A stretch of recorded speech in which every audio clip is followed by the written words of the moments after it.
You have collected all my tears in your bottle. You have recorded each one in your book. In ancient times, tear bottles were used for collecting the tears of mourners at a funeral.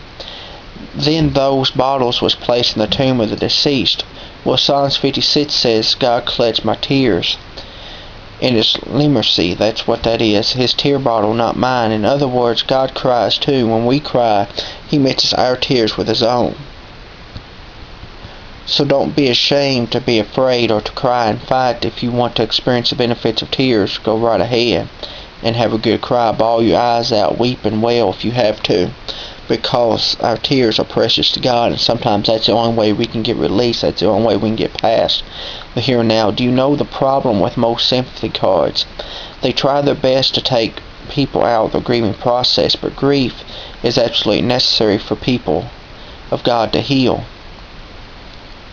Kenesha Smith of Wheaton, Illinois, talks about her 4-month-old daughter on a trip to the library. The baby girl babbled softly as Carissa browsed through the books.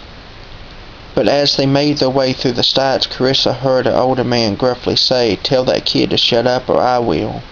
Angrily, Carissa responded, I'm very sorry for whatever in your life caused you to be so disturbed by a happy baby.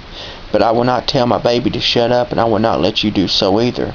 She braced herself for expecting an outburst from the older man. Instead, he looked down, took a deep breath, and said softly, "I apologize." He looked up at her with the tears in his eyes, and they remained silent. Finally, he looked at the baby, who smiled at him and happily kicked her arms and legs. He wiped her eyes and said slowly, "My son died when he was just 2 months old."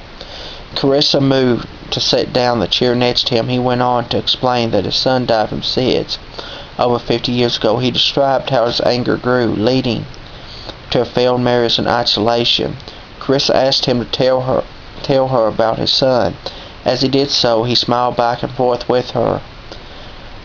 Eventually, he asked to hold the daughter. As he held her shoulders relaxed, and he briefly laid his cheek on her head. He returned the baby to the mother with a heartfelt thank you. Carissa thanked him for sharing his story, and he quickly departed.